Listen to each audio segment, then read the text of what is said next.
री एग्जाम के लिए स्टूडेंट्स इंपॉर्टेंट ऐसे ढूंढ रहे हैं जैसे कोई भूखा शेर अपना शिकार ढूंढ रहा हो।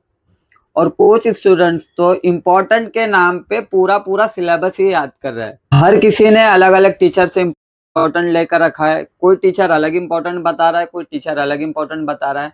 तो ऐसे में हमको भरोसा किस पे करना चाहिए? तो आज मैं आपको बताऊंगा वो तरीका जो महाराष्ट्र बोर्ड ने खुद आपको बताया है, जिसके जरिए आप एग्जाम को पास भी कर सकते हो और एक अच्छा मार्क्स भी स्कोर कर सकते हो। मैं लेकर चलता हूँ आपको उस पीडीएफ के ऊपर जो महाराष्ट्र बोर्ड ने खुद अपने वेबसाइट पे लॉन्च किया है, और उस पीडीएफ के अंदर एक की सीक्रेट है जो आपको एग्जाम में पास करने के लिए और अच्छे मार्क्स स्कोर करने के लिए इंपॉर्टेंट है।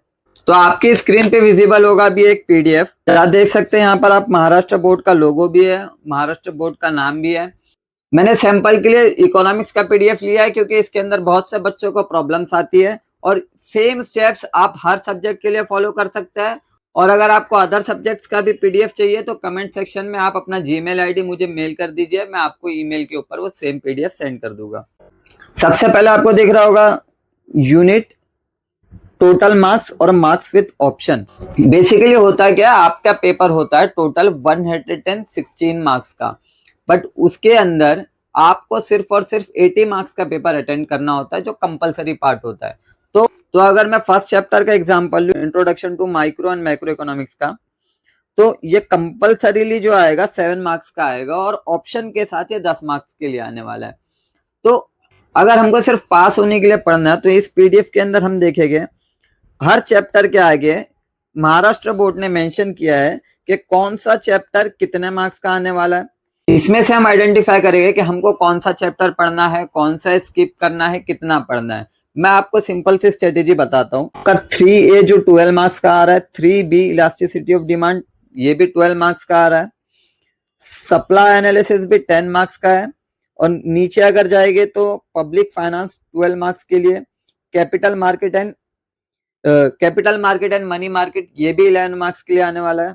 और अगर हम सिर्फ इन 5 चैप्टर्स का टोटल ले लेना तो हमारा टोटल मार्क्स होता है 57 मार्क्स। सबसे पहले तो हम ये 57 मार्क्स के चैप्टर्स कर लेंगे।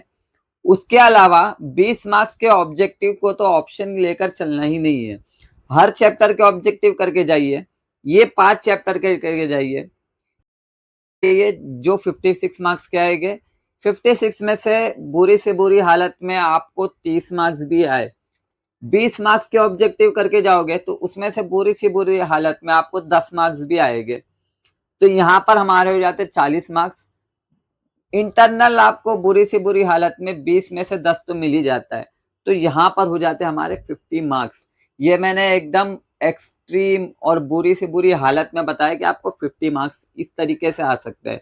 यानी टोटल सिलेबस आपका 10 चैप्टर्स का है, आपको करके जाना है 5 चैप्टर्स पास होने के लिए।